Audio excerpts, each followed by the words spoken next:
بسم اللہ الرحمن الرحیم۔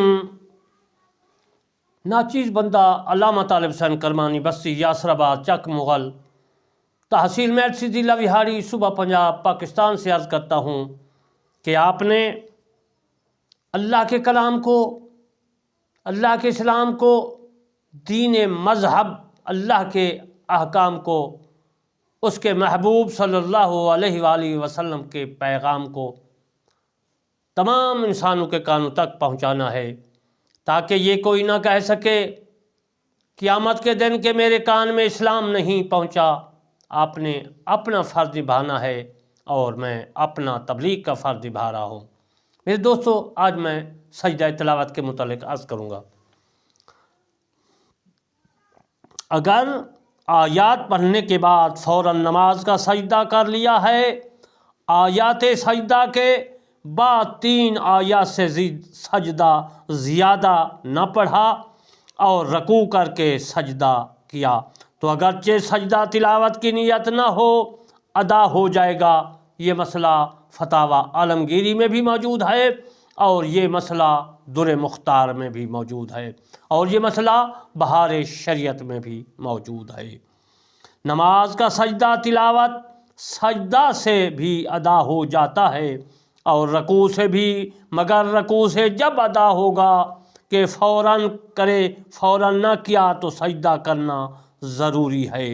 اور جس رکوع سے سجدہ تلاوت ادا کیا گا، خواہ وہ رکوع نماز ہو یا اس کے علاوہ، اگر رکوع نماز ہے تو اس میں ادائے سجدہ کی نیت کر لے، اور اگر خاص سجدہ ہی کے لیے یہ رکوع کیا تو اس رکوع سے اٹھنے کے بعد مستحب یہ ہے کہ وہ 3 آیات مبارکہ یا زیادہ پڑھ کر رکوع نماز کرے، فوراً نہ کرے۔ اور اگر آیات سجدہ پر سورت ختم ہے اور سجدہ کے لیے رکوع کیا تو دوسری سورت کی آیات مبارکہ یعنی آیاتیں پڑھ کر رکوع کرے۔ یہ مسئلہ فتاوی عالمگیری اور بہار شریعت میں موجود ہے اور فتاوی شامی یعنی رد المختار میں اور در مختار میں موجود ہے۔ در مختار کی شمع ہے رد المختار، جس کو فتاوی شامی کہتے ہیں۔